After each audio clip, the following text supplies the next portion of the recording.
Hi friends, Karthi Revathi சீரியலை பற்றி தான் நம்ம இந்த வீடியோக்குள்ளே நம்ம பார்க்க போகிறோம். வாங்க நம்ம வீடியோக்குள்ளே போகலாம். கார்த்தி பார்த்தோம்னா ரேவதிக்கு நல்ல மாதிரிக்கு எல்லாமே ட்ரீட்மெண்ட் நடக்கணும்னு சொல்லிக்கிட்டு அவங்க கார்த்தி சாமிக்கிட்ட நின்று அவங்க வேண்டிக்கிட்டு இருக்கிறாங்க. இங்கே பார்த்தோம்னா ரேவதிக்கு ட்ரீட்மெண்ட் பண்ணிகிட்டு இருக்கோவோ அப்போ சாமிடிசர் அவங்க கண்கலைங்க அழுதுகிட்டு இருக்கிறாங்க. ரேவதிக்கு நல்ல மாதிரிக்கு ட்ரீட்மெண்ட் நடக்கணும், ஏன்னா இந்த மாதிரிக்கு அவங்க கிரிட்டிக்கலான ஒரு ட்ரீட்மெண்ட் அப்படின்னு அவங்க சொல்லியிருக்கிறாங்களே, ரேவதிக்கு எதுவும் நடந்துடக்கூடாது அப்படின்னு சொல்லிட்டு இருக்கவோ அடுத்தது பார்த்தோம்னா கார்த்தி கண்கலைங்க அவங்க சாமிக்கிட்ட வேண்டிகிட்டு இருக்கிறாங்க. ரேவதிக்கு எதுவுமே நடந்துடக்கூடாது, அவள் பழைய மாதிரிக்கு நல்ல மாதிரியாக அவன் குடமாயி வரணும் அப்படின்னு சொல்லிட்டு சாமிக்கிட்ட அவங்க கண்ணீர் மல்க அவங்க அழுதுகிட்டு இருக்கோம். இப்போ மயில் வாகனம் அங்கே வராங்க. இப்போ கார்த்திக்கு அவங்க ஆறுதல் சொல்கிறாங்க. கார்த்தி, நீ கவலைப்படாத, கண்டிப்பாக நம்ம ரேவதி பழைய மாதிரியே குணமாகி வருவாப்பா அப்படிங்கவும், இல்லை என்ன இருந்தாலும் சரிதான், ரேவதி கண்ணை முடுனதுக்கப்புறமா அவளுக்கு நல்ல மாதிரிக்கு ட்ரீட்மெண்ட் கொடுத்துட்டு முடிச்சிருவாங்கன்னு சொல்லி நினச்சேன். ஆனால் அதுக்கப்புறமும் கூட ட்ரீட்மெண்ட் கொடுக்கறதுல இவ்வளோ பிரச்சனை அப்படின்னு சொல்லியிருக்கிறாங்க, எனக்கு ரொம்பவே பயமாக இருக்குது அப்படிங்கும்போது அப்போ மயில் வாகனம் சொல்கிறாங்க, நீ சொல்கிறது உண்மைதான் கார்த்தி, ஆனால் நம்ம ரேவதிக்கு அப்படிலாம் நடக்காது. உன்னுடைய நல்ல மனசுக்கும் ரேவதியோட நல்ல மனசுக்கும் கண்டிப்பாக அவர் ரேவதி குணமாய் வருவா. நீங்கள் ரெண்டு பேரும் அதுக்கப்புறம் சந்தோஷமான ஒரு வாழ்க்கையை நீங்கள் வாழ தான் போகிறீங்க. நீ அவளுக்காக வீடு கட்டிகிட்டு இருக்கிற, அது மாதிரிக்கு ரேவதி உம்மளை எவ்வளோ ஆசை வச்சுருந்தா உனக்கு சர்ப்ரைஸ் கொடுக்கணும்னு சொல்லிட்டு தானே அவள் பைக்கு வாங்குறதுக்காக போயிருந்தா, அவளும் உம்மளை உயிரே வச்சிருக்கிறா. இப்படி நீங்கள் ரெண்டு பேரும் ஒருத்தருக்கு மேலே ஒருத்தர் எவ்வளோ பாசம் வச்சுருக்கீங்கன்னு எனக்கு தெரியும். அதனால் கண்டிப்பாக அவள் நல்ல மாதிரிக்கு குணமாய் வருவா. நீங்கள் ரெண்டு பேரும் ஒன்று சேர்ந்து வாழ தான் போகிறீங்க அப்படின்னு சொல்லிட்டு இருக்கவோ இங்கே பார்த்தோம்னா ட்ரீட்மெண்ட் முடிஞ்சிருது. அப்போ கார்த்தி அங்கேருந்து ஓடோடி வரவும் அப்போ டாக்டர்கிட்ட கேட்குறாங்க.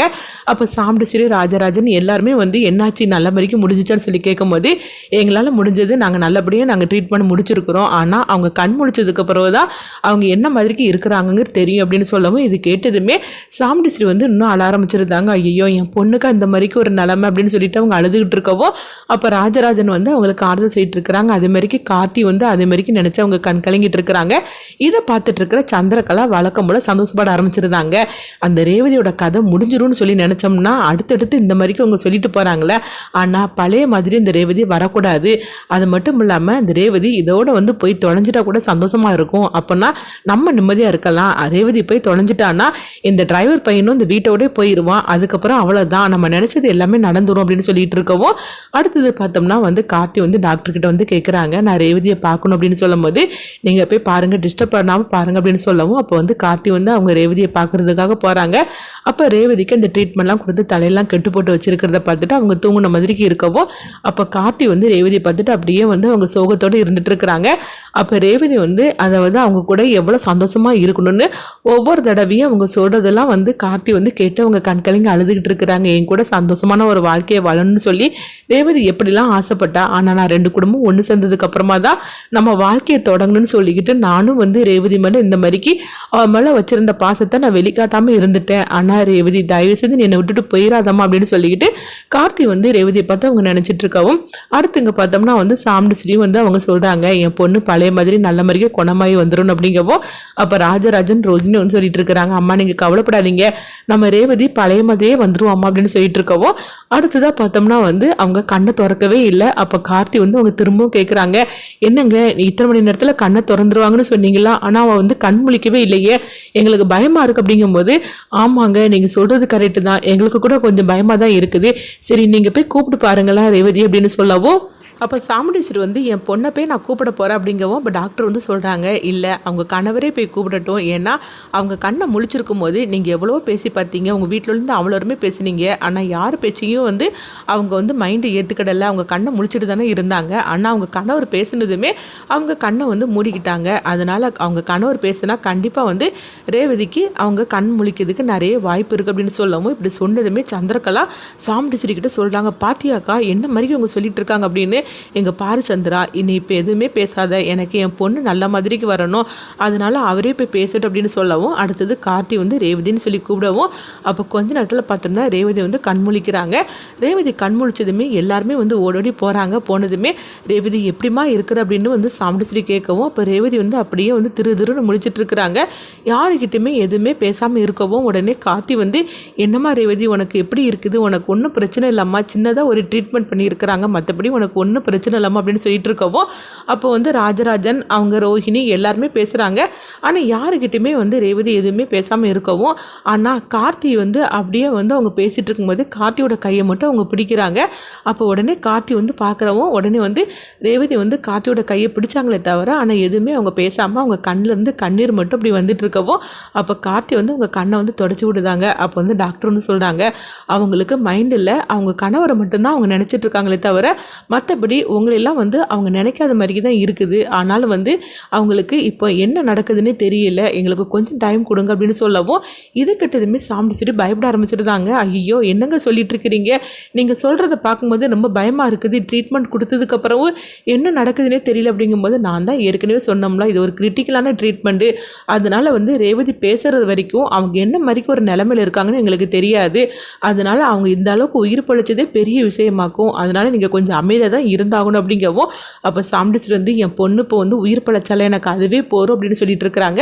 அடுத்து பார்த்தோம்னா 2-3 நாள் கழிஞ்சதுமே அவங்க வந்து வீட்டுக்கு நீங்கள் அழைச்சிட்டு போகலாம் அப்படிங்கவும் ஆனால் அது வரைக்கும் ரேவதி எதுவுமே பேசாமல் தான் இருக்கிறாங்க. அப்போ உடனே வந்து சரின்னு சொல்லிட்டு அவங்க வீட்டுக்கு அழைச்சிட்டு வராங்க. அப்போ பார்த்தோம்னா சாம்பிடிச்சிட்டு வந்து அவங்களுக்கு ஆரத்தி எடுத்து அவங்கள வீட்டுக்குள்ளே கூட்டிகிட்டு போகவும் அப்போ ரேவதி வந்து கார்த்தியோட கையை பிடிச்சவங்க அப்படியே விடாமையே அவங்க கூட்டிகிட்டு வராங்க. அப்போ உடனே சாம்பிடிச்சிட்டு வந்து அவங்க பேசுகிறாங்க. ஆனால் ரேவதி வந்து எதுவுமே பேசாமல் அப்படியே அவங்க பயந்த மாதிரி இருக்கிறாங்க. என்ன ரேவதி உனக்கு என்ன ஆச்சுது, நான் தாம்மா உங்கள் அம்மா, உனக்கு என்ன ஆச்சு அப்படின்னு சொல்லி கேட்டுட்டு இருக்கவும் ஆனால் ரேவதி வந்து யாருக்கிட்டுமே பேச மாட்டேங்கிறாங்க, கார்த்திகிட்ட மட்டும்தான் வந்து அவங்க பழகிட்டு இருக்கிறாங்க. அப்போ உடனே வந்து கார்த்தி வந்து ரேவதி உனக்கு என்னம்மா ரேவதி ஆச்சு, ஏன் உங்கள் அம்மா கிட்ட நீ பேசவே இல்லாமா, நீ பேசு அப்படின்னு சொல்லிட்டு இருக்கவும் இவங்க யாரு அப்படின்னு சொல்லிட்டு ரேவதி கேட்கவும் இது கேட்டதுமே சாமுண்டீஸ்வரிக்கு தூக்கி வாரி போடுது. உடனே ராஜராஜன் ரோஹிணி மயில்வாகனம் எல்லாருமே ஓடோடி வராங்க. ரேவதி எங்களை யாருன்னு தெரியுதாம்மா அப்படின்னு சொல்லி கேட்டுட்டு இருக்கவும் நீங்களாம் யார் அப்படின்னு ரேவதி கேட்டுட்டு இருக்கவும் உடனே வந்து எல்லாருமே பதட்டம் ஆயிருந்தாங்க. அப்போ கார்த்தி அப்படின்னு சொல்லிக்கிட்டு கார்த்திகிட்ட மட்டும் அவங்க பேசுகிறாங்க. இதை கேட்டதுமே சந்திரகலா வந்து நினைக்கிறாங்க என்னது எல்லாரையும் மறந்து போயிடுச்சுது, ஆனால் அவள் புருஷன் கார்த்தி மட்டும் மறக்காமல் அவள் கையை பிடிச்சிட்டு இருக்கிறா, ஓஹோ ஆக மொத்தத்தில் இவளுக்கு கார்த்தியை தவிர மற்ற எல்லாருமே அவன் மறந்துட்டா போலுக்கு அப்படின்னு சொல்லிட்டு இருக்கவும் அப்போ உடனே வந்து சாமுண்டீஸ்வரி வந்து அவங்க அழ ஆரம்பிச்சிருந்தாங்க. ஐயோ என் பொண்ணுக்கு நம்ம எல்லாருமே தெரியாமல் போயிடுச்சு அப்படின்னு சொல்லிக்கிட்டு அவங்க பார்த்தோம்னா அடுத்தது கார்த்தி வந்து எதுவுமே பேசாதீங்க, கொஞ்சம் நீங்கள் அமைதியாக இருங்க அப்படின்னு சொல்லிட்டு ரேவதிக்கு அவங்க வந்து டேப்லெட்லாம் கொடுத்து அவங்க தூங்க வச்சுக்கிட்டு அவங்க டாக்டர்கிட்ட போய் அவங்க வந்து டிஸ்கஸ் பண்ண ஆரம்பிச்சிருந்தாங்க. என்னங்க இவளுக்கு என்ன தவிர வேறு யாரையுமே தெரியல அப்படின்னு சொல்லவும் அப்போ வந்து கார்த்தி மயில்வாகனம் சாமுண்டீஸ்வரி இவங்க சந்திரகலா இவங்க 4 பேரும் தான் போகிறாங்க. அப்போ டாக்டர்கிட்ட கேட்கும்போது அவங்க வந்து சொல்லிட்டு இருக்கிறாங்க அவங்களுக்கு மைண்டு ஃபுல்லாக வந்து உங்களை பற்றி மட்டும்தான் ஞாபகம் இருக்குது தவிர மற்றபடி அவங்க மற்ற எல்லாருமே மறந்துட்டாங்க அப்படின்னு சொல்லவும் இது கேட்டதுமே சாமுண்டீஸ்வரிக்கு என்ன பண்ணுதுன்னு தெரியல. என்னங்க சொல்லிட்டு இருக்கிறீங்க, என் பொண்ணு என்னை மறந்துட்டாள் அப்படிங்கும்போது ஆமாம் அவங்க அளவுக்கு அதிகமான பாசம் வச்சிருக்கிறது அவங்க கணவர் மேலே தான் போலுக்கு, அதனால தான் அவங்க கணவர் மட்டும் அவங்க மறக்காமல் இருக்கிறாங்க, மற்ற எல்லாரையும் மறந்துட்டாங்க. ஆனால் நீங்கள் எதுவுமே நீங்கள் அவசரப்படக்கூடாது, அவங்க உயிர் பழிச்சு வந்தது பெரிய விஷயம், அதனால் அவங்க கொஞ்சம் கொஞ்சமாக தான் அவங்க வந்து குணமடைவாங்க, அதனால நீங்கள் வந்து எதுவுமே நீங்கள் அவசரப்பட்டு அவங்கள போட்டு கஷ்டப்படுத்திடாதீங்க அப்படின்னு சொல்லவும் உடனே வந்து சாமுண்டீஸ்வரி வந்து சரின்னு சொல்கிறாங்களே தவிர ஆனாலும் அவங்க அழுதுகிட்டே இருக்கிறாங்க. அடுத்து பார்த்தோம்னா வந்து மயில்வாகனம் அவங்க சொல்கிறாங்க கார்த்தி நீ எவ்வளோ தூரம் நீ வந்து பாசம் வச்சிருக்கிற அதே மாதிரிக்கு ரேவதி உம்மளை அளவு கடந்து பாசம் வச்சிருக்கிறா, அதனால தான் ஒன்றை மட்டும் மறக்காமல் இருக்கா அப்படின்னு சொல்லிட்டு இருக்கவும் அப்போ வந்து டாக்டர் வந்து சொல்கிறாங்க இங்கே பாருங்கள் ரேவதியை நீங்கள் தான் நல்லபடியாக கவனிச்சிக்கணும், ஏன்னா அவங்களுக்கு உங்களை தவிர மற்ற யாருமே உங்களுக்கு தெரியாமல் இருக்கனால நீங்கள் தான் அவங்கள நல்லா கவனிச்சிக்கணும், நீங்கள் இல்லைன்னா அவங்க வந்து ரொம்பவே கஷ்டப்பட்டுருவாங்க, ஏன்னா வேறு யாரோ ஒரு வீட்டில் இருக்கிறேன்னு சொல்லிட்டு அவங்க வந்து வேற எங்கேயாவது போயிடுவாங்க அப்படின்னு சொல்லவும் இது கெட்டதுமே கார்த்தி வந்து ஐயோ நான் வந்து ரேவதி விட்டுட்டு நான் எங்கேயுமே போக மாட்டேன் அப்படின்னு சொல்லவும் அடுத்து பார்த்தோம்னா ரேவதியை அவங்க பக்கத்துல இருந்து கவனிச்சுக்கிட்டு இருக்கிறாங்க. அப்போ வந்து சாமுண்டீஸ்வரி அதை பார்க்குறாங்க. பார்த்ததுமே கார்த்தி வந்து ரேவதியை எந்த அளவுக்கு கவனிச்சுட்டு இருக்கணும் அப்படின்னு சொல்லி பார்க்கும்போது அப்போ சந்திரகலா வந்து வழக்கம் போல கார்த்தி பற்றி அவங்க சாமுண்டீஸ்வரி கிட்ட ஏற்றி விடுறதுக்காக வரவும் உடனே சாமுண்டீஸ்வரி வந்து சந்திரகலா மேலே கோவப்பட ஆரம்பிச்சிருந்தாங்க. இங்கே பாரு நீ எதுவுமே இப்போ பேசாத அப்படிங்கும்போது எனக்கு அப்படி சொல்லிகிட்டு இருக்கிற பாத்தியா, அந்த கார்த்தி எந்த மாதிரிக்கு ரேவதி பக்கத்திலே இருக்கிறான், அதனால தான் ரேவதிக்கு கார்த்தி மட்டும் மறக்காமல் இருக்குது, நான் சொல்கிறத கேளு, கார்த்தியை விரட்டி விட்டுட்டு நீ வந்து ரேவதி பக்கத்தில் போய் இரு அப்படின்னு சொல்லவும் இது கேட்டதுமே சாமுண்டீஸ்வரி சந்திரகலாவை அடிக்கிறதுக்காக கை வாங்குறாங்க. என்ன மாதிரிக்கு சூழ்நிலை என் பொண்ணு இருந்துக்கிட்டு இருக்கிறா, உண்மையை சொல்ல போனால் கார்த்தி வந்து ரேவதியை அந்த அளவுக்கு வந்து நேசிக்கிறாரு, அது மட்டும் இல்லாமல் ரேவதியும் கார்த்தியை வந்து அந்த அளவுக்கு நேசிக்கிறனால தான் அவள் மைண்டில் இப்போ கூட கார்த்தி மட்டும் மறக்காமல் இருக்கிறா. நீ இந்த மாதிரி சூழ்நிலையில் என்னென்னா இப்படி வந்து அவங்க 2 பேரையும் பிரிக்கிறதுக்காக சொல்லிட்டு இருக்கிறீங்க. எங்கள் பாரு சந்திரகலா, இப்படி நீ பேசுறது நல்லா இல்லை. இப்போ வந்து ரேவதி இருக்கிற சூழ்நிலையே பாரு. அப்போ வந்து கார்த்தி பற்றி எனக்கு வந்து பிடிக்காது தான். எதனால் பிடிக்காது, நம்ம அம்மாவோட நிலைமைக்கு அவங்க தாத்தாவும் பாட்டியும் காரணம் அப்படின்னு சொல்லினால தான் எனக்கு பிடிக்கலே தவிர மற்றபடி கார்த்தி எப்படிப்பட்டவர்னு எனக்கு நல்லாவே தெரியும். அதனால் நீ ஒன்றும் கார்த்தி பற்றி இப்படி பேசிகிட்டு இருக்காத. ரேவதி நல்லா இருக்கும்போது நீ சொல்கிறது சரி தான். நான் வந்து கார்த்தியும் ரேவதியும் பிரிக்கணும்னு சொல்லி நான் முடிவெடுத்தது சரி தான். ஆனால் இப்போ உள்ள சூழ்நிலையை பாரு. கார்த்தி மேலே ரேவதி எந்த அளவுக்கு வந்து லவ் வச்சுருந்தானா அவள் இந்த மாதிரிக்கு சூழ்நிலையும் கார்த்தியை வந்து மறக்காமல் இருக்கிறா. இப்படிப்பட்ட சூழ்நிலையும் நீ வந்து இந்த மாதிரிக்கு நீ பேசிகிட்டு இருக்காது அப்படின்னு சொல்லிட்டு சாமுண்டீஸ்வரி சந்திரகலாவை போட்டு அவங்க திட்ட ஆரம்பிச்சிருந்தாங்க. அப்போ வந்து இது மயில் வாகனமும் ராஜராஜனும் கேட்டுட்டு அவங்களுக்கு ஆச்சரியம் தாங்க முடியல.